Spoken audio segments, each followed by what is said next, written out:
Imagine your money could hear every instruction you gave it. Where would it end up?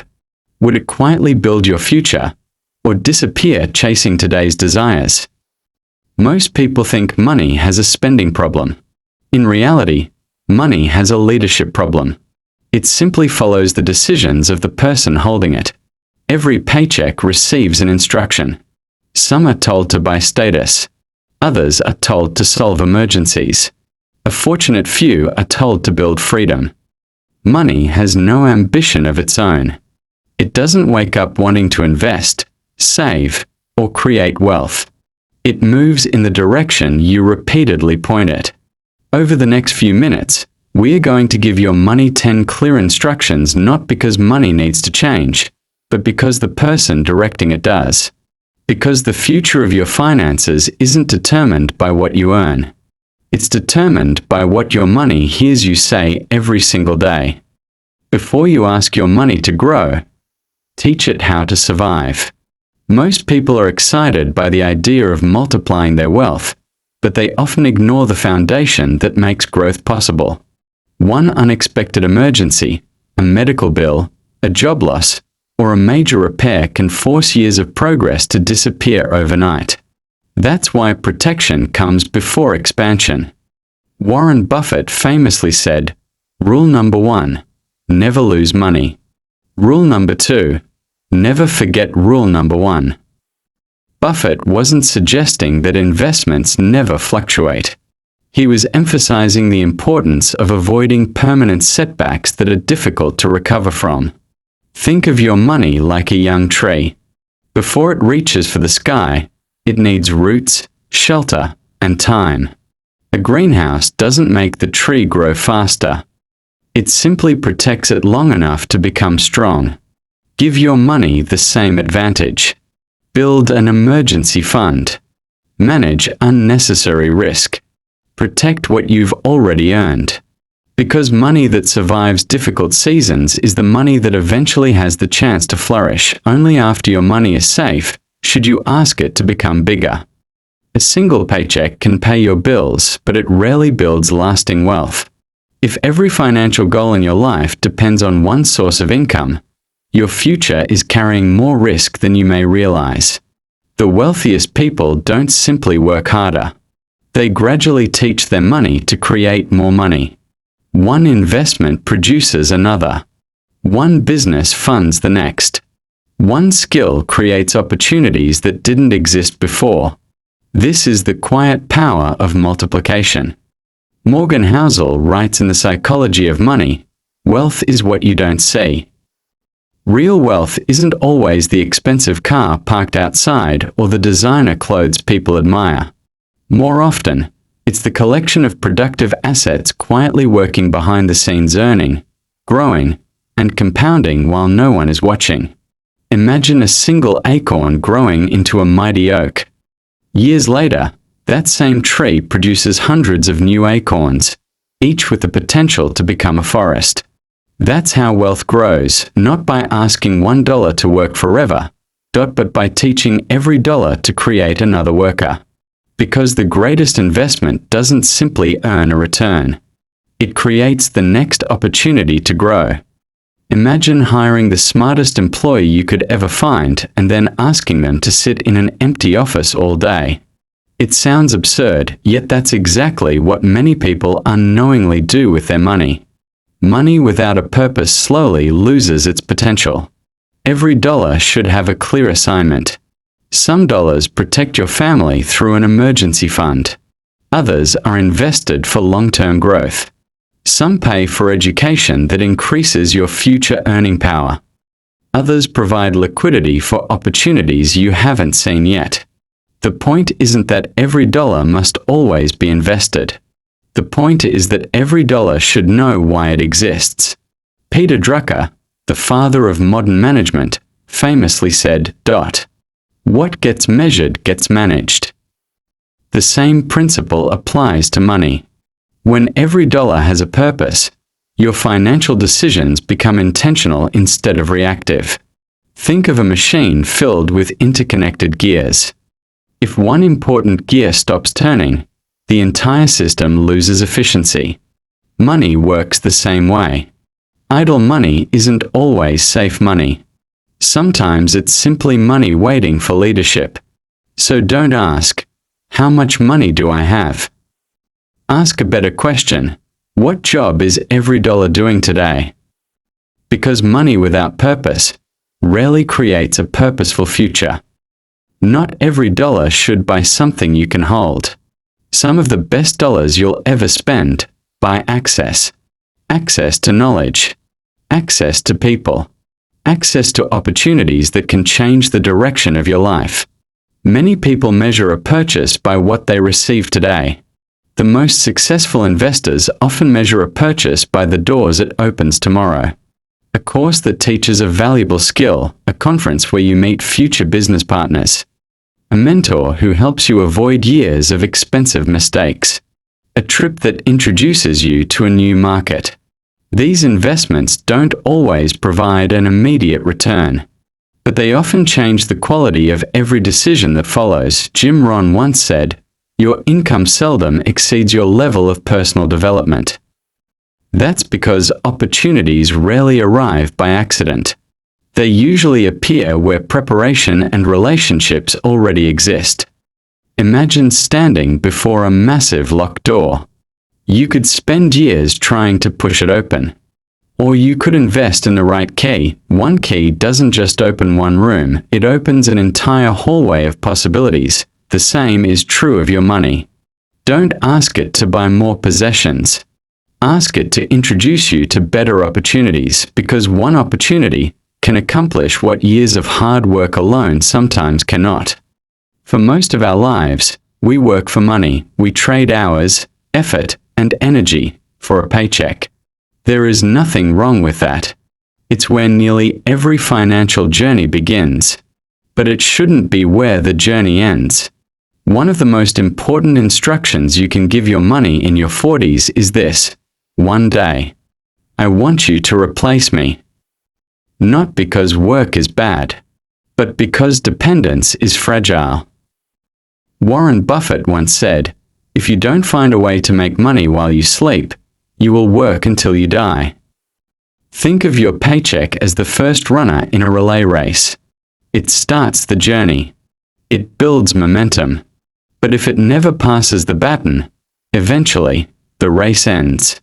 That's why successful people gradually build assets that continue producing value long after today's work is finished. A business that serves customers, investments that compound over time. Royalties from creative work. Rental income from carefully chosen property. These aren't shortcuts. They are replacements. Every year, your goal should be simple. Let your assets carry a little more of the financial load, so your paycheck carries a little less.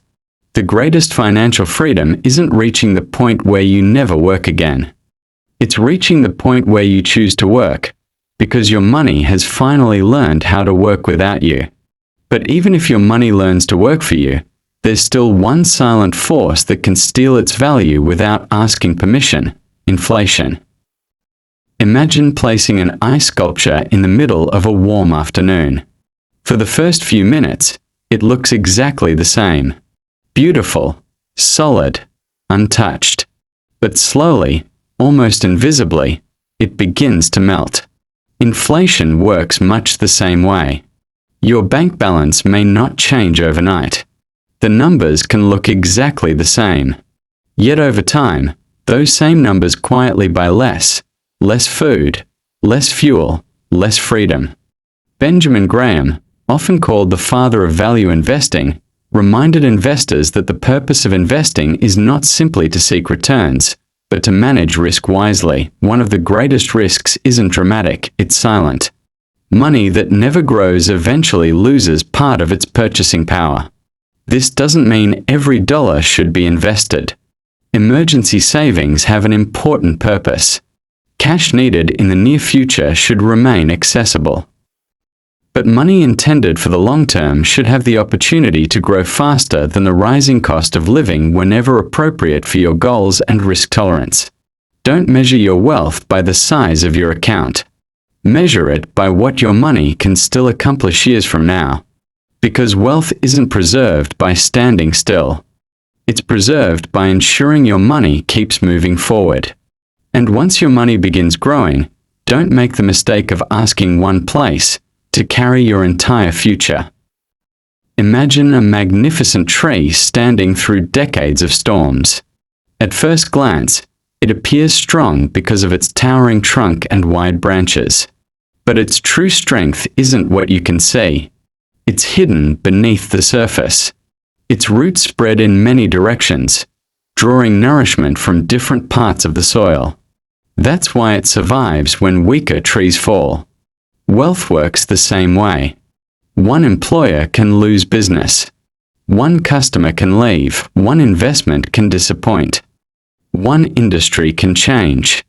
If your entire financial future depends on a single source, you're not building security. You're building dependency. Howard Marks, author of The Most Important Thing, reminds investors, You can't predict. You can prepare. Preparation means creating options. Different skills, different sources of income, different investments, different relationships. Not because every opportunity will succeed, but because you don't need every opportunity to succeed. You only need your future to remain standing. Just like the deepest roots, the strongest parts of your financial life are often invisible. They quietly support everything above them. So don't ask your money to depend on one place. Teach it to build strength wherever life plants it. But even the strongest roots require one thing they can never rush: time. We live in a world that rewards speed. Faster internet, faster deliveries, faster success. It's easy to believe wealth should arrive just as quickly. But nature tells a different story. Consider the bamboo plant. For years, most of its growth happens beneath the surface, where it develops an extensive root system. Only after that foundation is established does rapid visible growth occur. Financial success often works the same way. The early years can feel quiet. Your investments may seem small. Your business may grow slowly, your skills may go unnoticed. But beneath the surface, something powerful is happening. Experience is compounding, judgment is improving. Discipline is becoming a habit. Charlie Munger once said, "The big money is not in the buying and selling, but in the waiting." That's because time quietly rewards good decisions repeated consistently. Many people quit just before the results become visible. They mistake slow progress for no progress. Don't measure success only by what you can see today. Measure it by the strength of the foundation you're building. Because patience isn't passive. It's disciplined confidence that your actions today will eventually produce tomorrow's harvest. Sometimes the greatest growth is happening when no one else can see it. And after years of protecting, growing, and multiplying your wealth, one final responsibility remains: preparing it to outlive you. Building wealth takes discipline, preserving it takes planning. But passing it on takes intention. Many people spend decades earning, investing, and protecting their money. Yet very little time deciding what should happen to it when they're no longer here to make the decisions. The result is often confusion. Families left guessing. Businesses left without direction. Opportunities lost not because there wasn't enough wealth, but because there weren't enough instructions. A written will, updated beneficiaries, organized financial records, a trusted person who understands your wishes. These aren't conversations reserved for old age. They're responsibilities that protect the people you care about. Leadership expert John C. Maxwell once said, "A leader is one who knows the way, goes the way, and shows the way." That principle extends beyond leadership. It applies to legacy. Real wealth isn't measured only by what you leave behind. It's measured by how clearly you prepare others to carry it forward. Think of a relay race. A successful handoff isn't fast, it's intentional. the baton is placed carefully into the next runner's hand. That's what thoughtful planning does. It turns uncertainty into confidence. So don't leave your money wondering where to go next. Leave it clear instructions, and let your preparation become part of your legacy. But after everything we've asked our money to do, there's one final instruction that matters more than all the others, because every decision begins with the person making it. We've asked your money to survive, to multiply, to stay productive, to seek better opportunities, to replace your income, to protect its purchasing power, to become resilient, to reward patience, and finally, to carry your legacy. But before your money can do any of those things, it depends on one person, you. Every investment begins with a decision. Every business begins with an idea. Every opportunity begins with judgment. It has never been your investments. It has never been your salary. It has always been the mind making the decisions behind them. Protect it. Challenge it. Keep learning. Keep reading. Keep asking better questions. Because every dollar you will ever earn will eventually ask only one question: what would you like me to become? The answer depends entirely on the person giving the instruction. And perhaps that's the greatest lesson of all. Money never needed changing, the thinker did. At the beginning of this journey, I asked you a simple question. If your money could hear every instruction you gave it, where would it end up? Over the past few minutes, we've asked it to protect itself, to multiply, to stay productive, to pursue better opportunities, to replace your income, to preserve its purchasing power, to build resilience, to reward patience, to prepare a legacy, and finally, to invest in the person making every decision. But here's the truth. Money has never been the real student. Money doesn't think. It doesn't dream. It doesn't plan. It simply follows direction. Every dollar you earn is waiting for an instruction. Spend me, save me, grow me, protect me, give me purpose. The instruction is always yours to choose. James Clear wrote in Atomic Habits, "Every action you take is a vote for the type of person you wish to become." The same is true of every financial decision. Every dollar you direct is a vote for the future you're building. So don't measure your wealth only by what sits in your account. Measure it by the quality of the decisions that put it there. Because money follows habits. Habits follow decisions, and decisions follow the person you've chosen to become. So here's one final instruction. Become the kind of person your money can trust. If you do that, your money won't just grow. It will carry your values, your wisdom, and your legacy, long after today's paycheck has been forgotten. Thank you for joining me. Until next time, keep giving your money better instructions.